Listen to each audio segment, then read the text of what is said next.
voit toute la pollution qu'il y a sur Terre et les dégâts qui s'en suivent. Et à cause de ça, les inégalités entre pays pauvres et pays riches.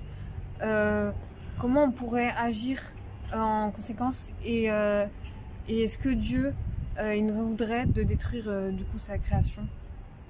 Alors la première question c'était comment voir l'œuvre de Dieu et comment la traiter. Alors on a la chance depuis 2015 d'avoir un très très bon guide sur les questions écologiques avec le pape François et l'encyclique Laudato Si. Et du coup je voulais vous en lire un passage parce que je trouve qu'il répond bien à cette question. C'est dans le paragraphe 85 et après 84. Je reviens un peu en arrière. Dieu a écrit un beau livre dont les lettres sont représentées par la multitude des créatures présentes dans l'univers. Des vues panoramiques les plus larges à la forme de vie la plus infime, la nature est une source constante d'émerveillement et de crainte. Elle est révélation continue du vivant. Et puis donc au paragraphe 84, il dit « Tout l'univers matériel est un langage de l'amour de Dieu, de sa tendresse démesurée envers nous. Le sol, l'eau, les montagnes, tout est caresse de Dieu. » Voilà, le langage de Dieu, caresse de Dieu, c'est avec ces mots assez poétiques que le pape François nous propose de poser un regard neuf sur la création, sur le vivant. Je préfère le mot de vivant au mot de nature parce qu'il révèle bien cette interconnexion, cette interdépendance entre les différents vivants, qu'ils soient humains, animaux ou végétaux, dont le pape parle aussi à plusieurs reprises. Donc comment voir la création? C'est avec ses yeux neufs, avec ses yeux d'interdépendance, avec une attention à ce qui est grand et aussi à ce qui est tout petit, y compris à côté de chez nous. Et je pense vraiment que c'est important de passer du temps dans la nature, dans le vivant, le plus possible. Et on a la chance de pouvoir le faire beaucoup ici. Regarder la création, comment la voir, c'est aussi avoir un acte courageux d'accepter de faire sienne la souffrance du monde. Ça aussi, c'est des mots de Laudato Si.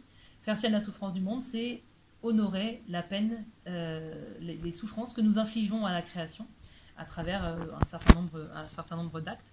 Et donc, regarder honnêtement ces difficultés, pas par attrait un petit peu morbide, mais pour pouvoir justement faire ce chemin de conversion auquel nous sommes appelés. Donc voilà, comment la voir et comment la traiter, la regarder le plus possible, sous toutes ses formes de vie, et puis regarder honnêtement aussi dans sa beauté, mais aussi dans ce qu'elle est blessée et les chemins de soins qu'on peut prendre. La deuxième question, c'était est-ce que Dieu va nous en vouloir de détruire sa création, ou d'abîmer sa création? Alors je ne sais pas si Dieu nous en veut, ça c'est une question que je vais laisser aux théologiens. Ce qui est sûr, c'est que y a une réflexion qui se développe autour du péché écologique. Le pape François, dans l'introduction de Laudato Si, parle beaucoup des relations. Laudato Si, c'est une encyclique du lien. Tout est lié, revient souvent. Et dans ces trois relations qu'il cite, il y a la relation aux autres, la relation à Dieu et la relation à la création. Et ces trois relations sont blessées, sont malmenées. Et c'est ces relations-là qu'il faut soigner, qu'il faut réparer.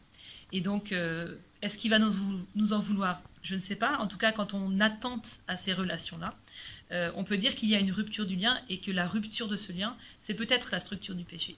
Et donc, c'est peut-être ça qu'il faut travailler, savoir comment on renoue, on retisse, on prend soin de ces relations aux autres, à Dieu et à la création.